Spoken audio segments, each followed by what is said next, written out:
लेके गमछा पियरिया सभे जुटल बाटे गौआ नगरिया।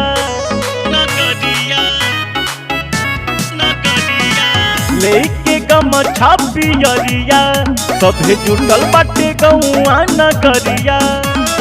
तन मन धन से पूरा लगन से होला पूजाई छठी माई के माई के माई के।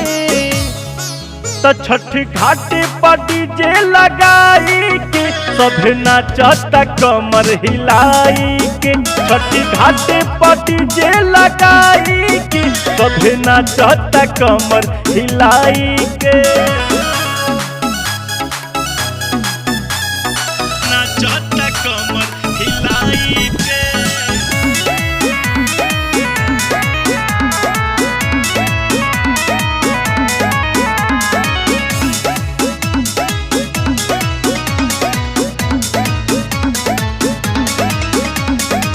फल फल हरिया से भर के टोकरिया गीतिया गावत सभे चले डगरिया। उखिया में सरिया लगा के पियरिया जाला सभे छठी घाटे की ओरिया। फल फल हरिया से भर के टोकरिया गीतिया गावत सभे चले डगरिया। उखिया में सरिया लगा के पियरिया जाला सभे छठी घाटी की ओरिया। जेकर सपनवा पूरा हो जाला खुश होला कोसी भरवाई के भरवाई के भरवाई के।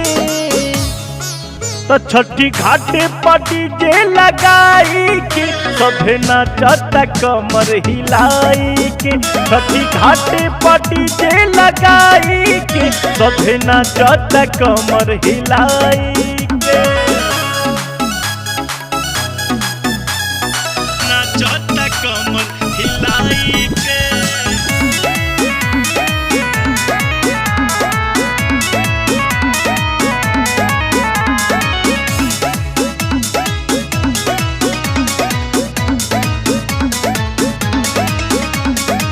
होते सवेरा होला अर्घ के बेरा ले ले सूरज देव दूध के फुहेरा।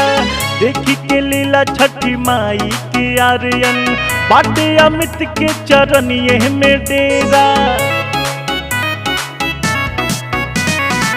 होते सवेरा होला अर्घ के बेरा ले ले सूरज देव दूध के फुहेरा। देखी के लीला छठी माई के आर्यन बाटे अमित के चरण ये में डेरा। कृपा हो जाला जेकरा ओकरा श्रद्धा बछठी माई के माई के माई के। तो छठी घाटे पर डीजे लगाई के सभे नाचता कमर हिलाई के। छठी घाटे पर डीजे लगाई के सभे नाचता कमर हिलाई।